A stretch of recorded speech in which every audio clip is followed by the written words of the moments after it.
ప్రకృతి విలయంతో వయనాడు కకావికలమైంది. ఊహించని విపత్తుతో ఆప్తుల్ని కోల్పోవడంతో పాటు ఆస్తుల్ని పోగొట్టుకుని పుట్టెడు దుఃఖంలో ఉన్న బాధితులకు ప్రధాని మోడీ అండగా నిలిచారు. వారి కష్టాలను బాధలను తెలుసుకుని చెలించిపోయారు.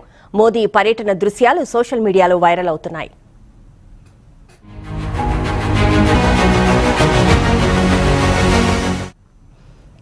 భారత సైన్యం నిర్మించిన 190 అడుగుల బెయిలీ వంతెనను ప్రధాని మోదీ సందర్శించారు.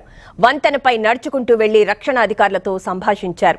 పర్యటన అనంతరం వయనాడు పరిస్థితిపై మోదీ అధికారులతో సమీక్ష జరిపారు. కేరళ గవర్నర్ ఆరిఫ్ మహ్మద్ ఖాన్, ముఖ్యమంత్రి పినరయి విజయన్, ఇతర అధికారులు సమీక్షలో పాల్గొన్నారు.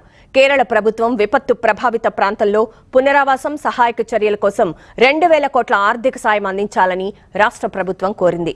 జూలై 30న వయనాడులో కొండచర్యలు జారిపడి 416 మంది మృతి చెందారు. 150 మందికి పైగా గల్లంతయ్యారు.